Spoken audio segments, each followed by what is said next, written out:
We're live.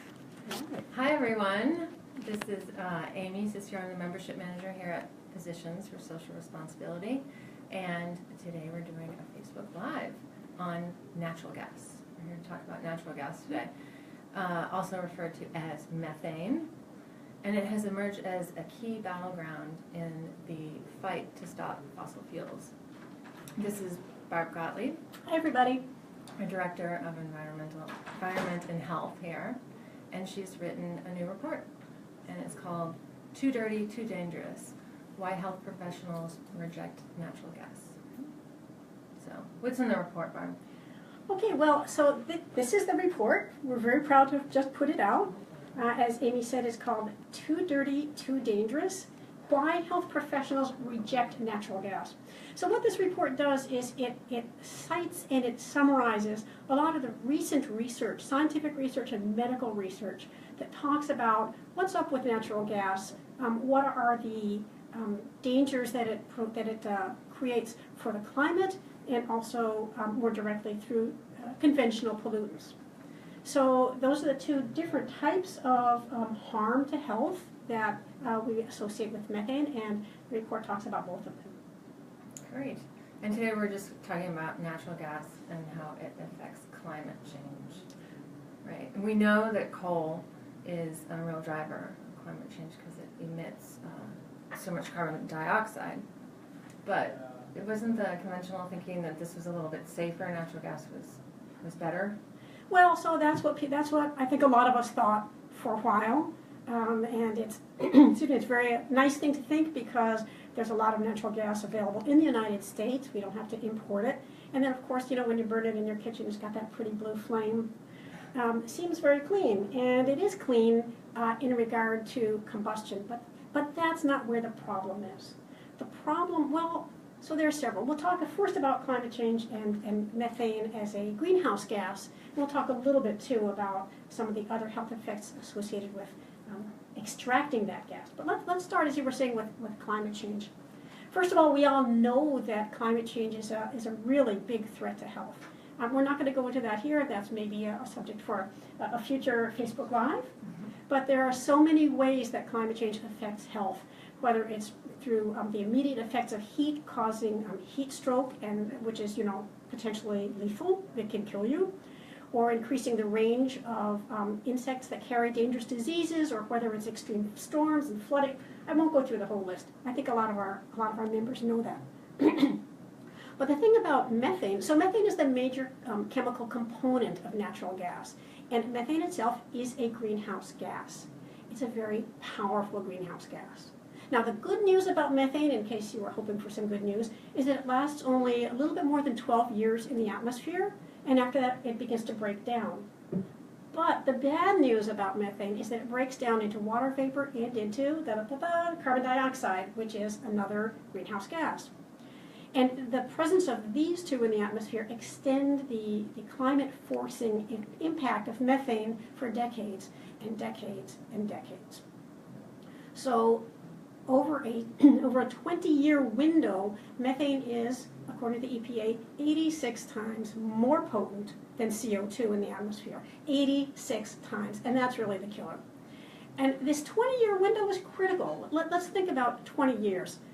We have, it's estimated, between 20 and 30 years to get our climate emissions under control.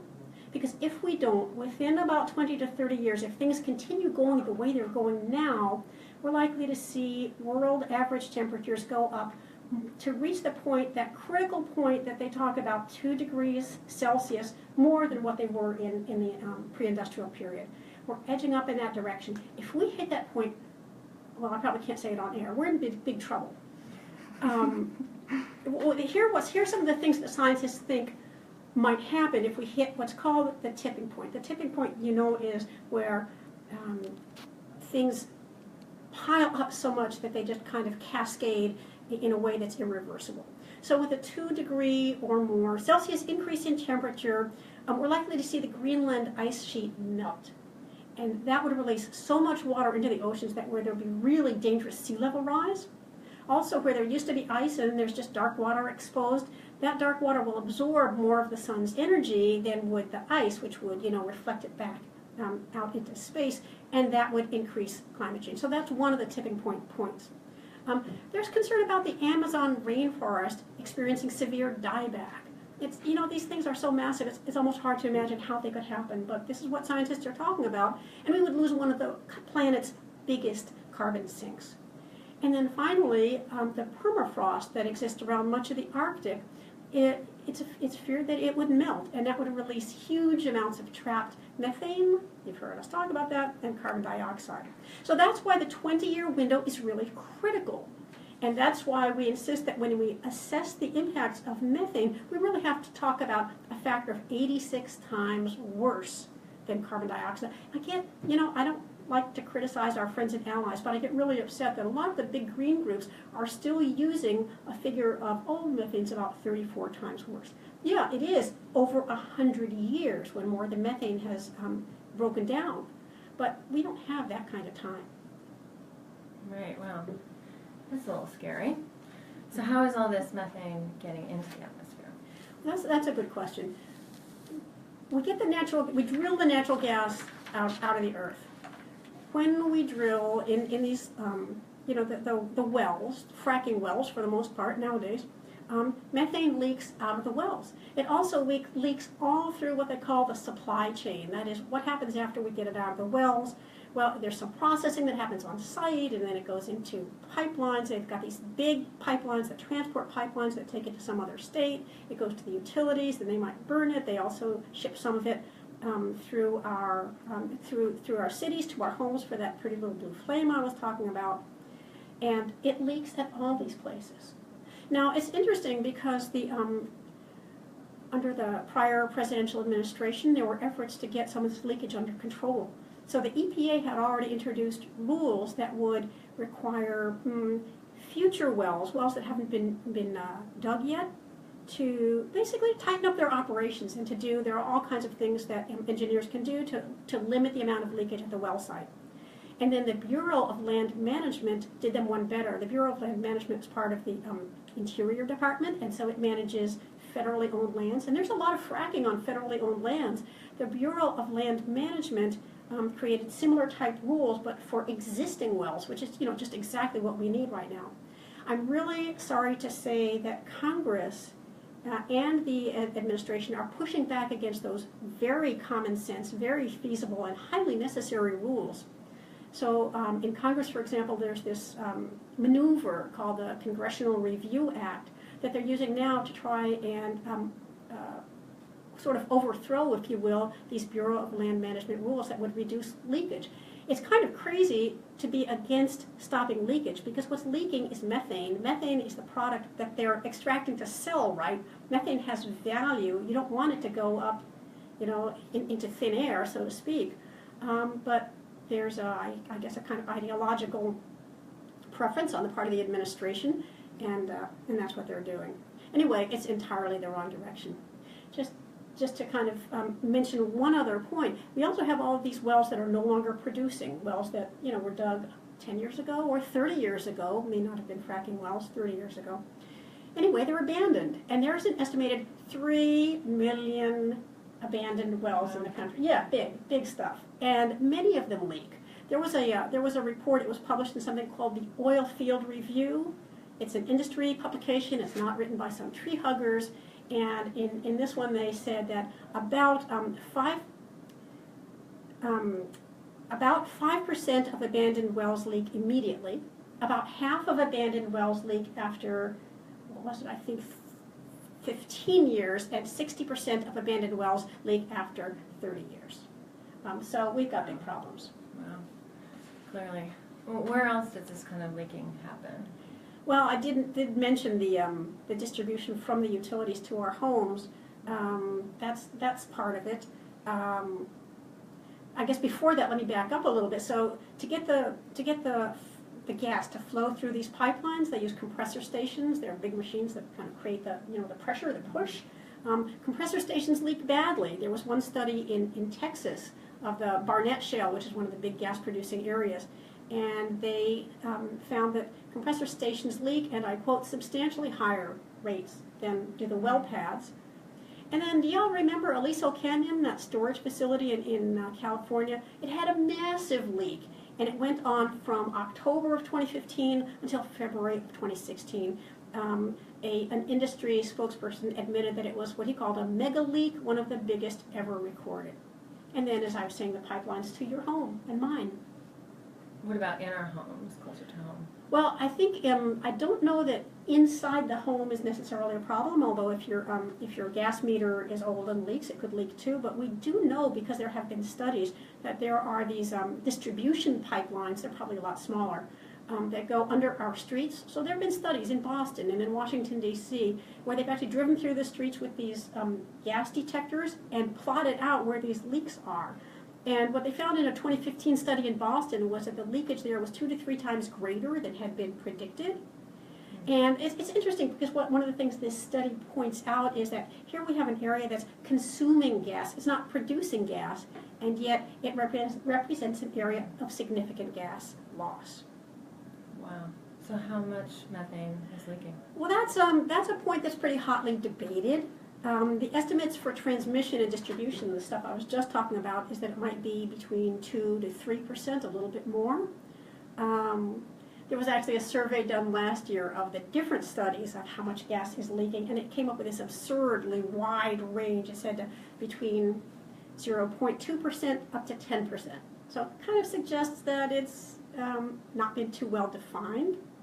But I've seen a couple of studies that look pretty reputable to me. There was one that was done again in Texas in the Eagle Ford, and then compared that with the Bakken Shale, and they found leakage rates of 9% and 10.1% in those areas. Now that's basically the extraction. There's a scientist at Cornell University in Ithaca, Robert Howarth, who suggests that if you add the transport, the storage, the distribution, that adds about 2.5%. So it brings him up to saying maybe about 12%. We don't know. The scientists are still arguing about it. It's kind of a hot topic. But what you do see if you look at the studies is the trend is upward. No, none of the trends, none of the estimates are saying, oh, it's lower than we thought. They tend to be saying it's higher than we thought. And that's a problem. Wow, yeah. So we need electricity. What do we do? Do we choose between coal-fired power plants or gas? Well, first of all, that's another of these points where the scientists disagree. And you can understand why. It's really complicated. So this question of, as I said, the time frame that I said at the very beginning, that it depends, are you looking at methane and its impact on the climate over 20 years or over 100 years? That really skews how you assess how severe its impact is. This leakage question, if you're down at the low end of the leakage rate, you think one thing. If you're at the high end of the leakage rate, you have a different sense. And then, of course, what are our expectations for industry? If we were able to go ahead with that common sense regulation and industry was able to tighten up its act, we'd have less leakage. If we're doing away with those requirements, then, the concerns are greater. So, it's hard to say, but I think, actually there's a very, very different takeaway that we could look at, and that is that coal, gas, that's not our only choice. We have much better choices that we can look at, and that is, let's move away from fossil fuels. They're all fossil fuels. They're all dirty. They're all harming the environment. And let's turn to renewable energy. We've got solar energy. We've got wind energy. We've got geothermal. I'm sure there are new things that are under development I don't even know about. And I think that's really where the future lies. And just one last thing on that point. If we build a natural gas fired power plant, or if we transform a coal-fired plant to burn natural gas, that's a major investment, and it's going to last 40 years. What's the utility company going to want to do? Get the most out of their investment. Of course, they're a business. That's going to push back this very necessary transformation to renewable energy. It's going to mean that we're postponing the healthy, the necessary, the inevitable, but let's not postpone it until it's too late.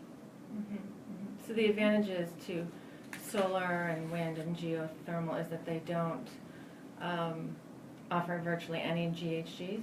Virtually no greenhouse gases, exactly as you're saying. And then, there are other benefits as well. There's, with fossil fuels, we're burning a substance. And burning always is going to result in some degree of pollution.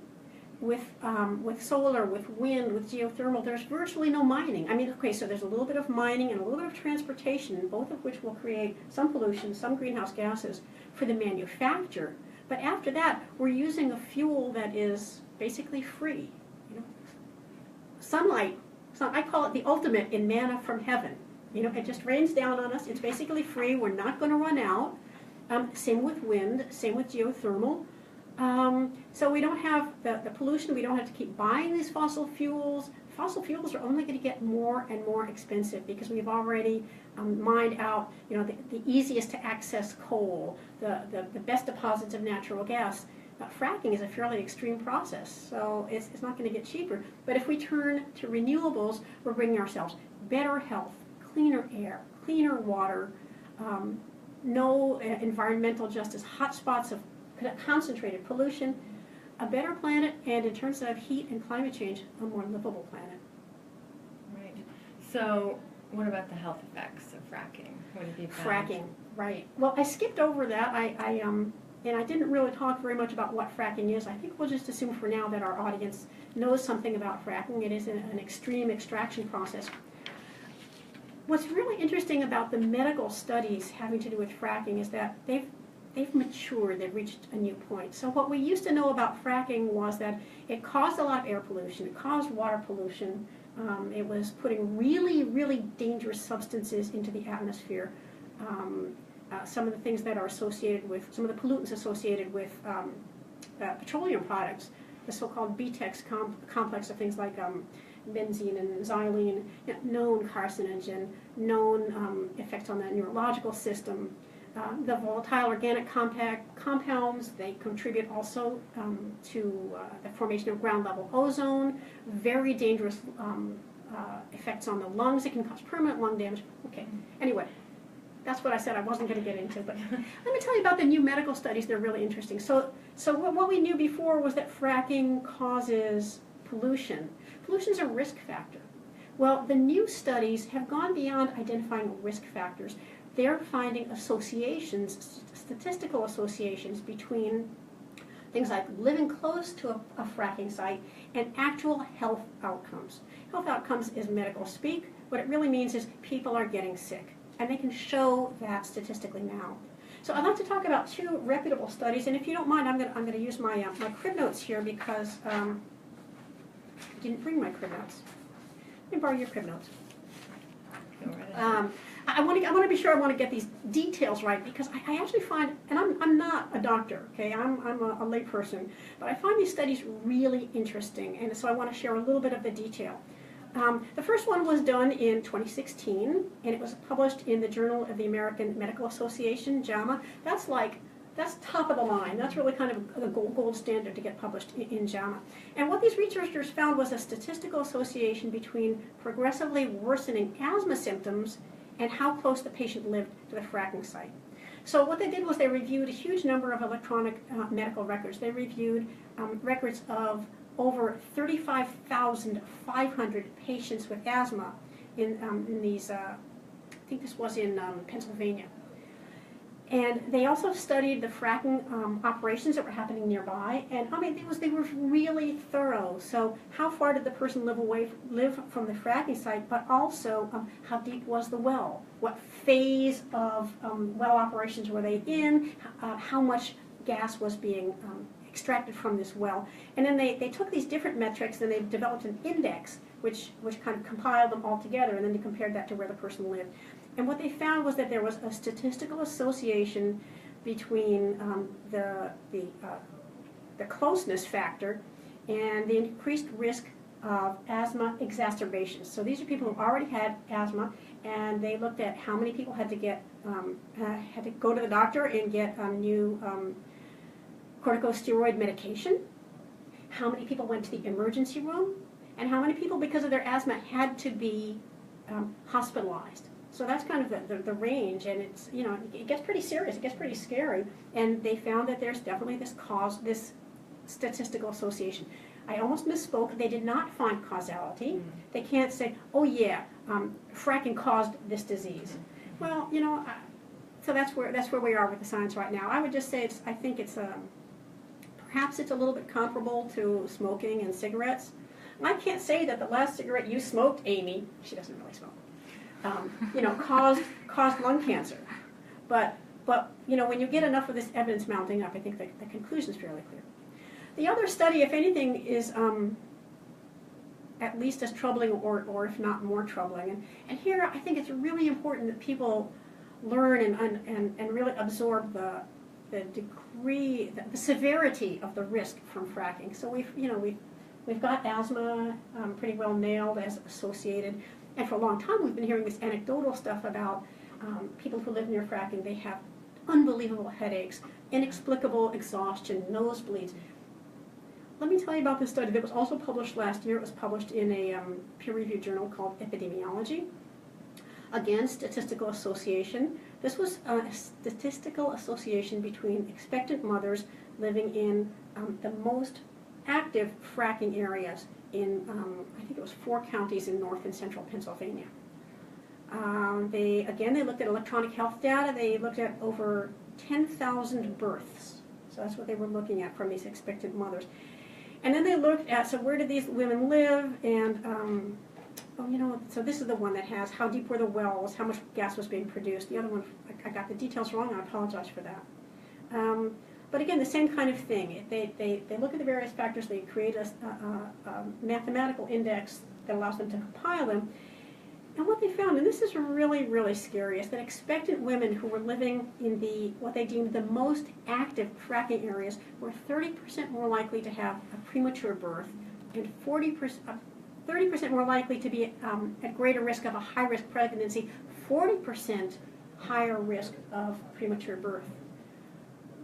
I don't think everybody knows this, but premature birth, although hospitals can deal with it really valiantly, it's the single greatest contributor to infant death in this country. Infant death. We're talking about babies dying. You can't get a lot worse than that, it seems to me. The CDC said premature birth accounted for 35% of all premature infant deaths in 2010. And it's also a leading cause of long-term neurological disabilities in children. So it's not just that the child is born premature, but there could be these defects that have a lifelong impact. And so I think that we're finding that the impacts from fracking are demonstrably more severe, just much more dangerous than had originally been thought. So it's very sobering. And then if you combine that with the really heavy impacts of methane on the atmosphere and how little time we have left to get these things under control, it's very clear. It's really time for action. That's fascinating. Thank you. Where can people learn more? I'm sure our members and Facebook friends out there. Mm-hmm.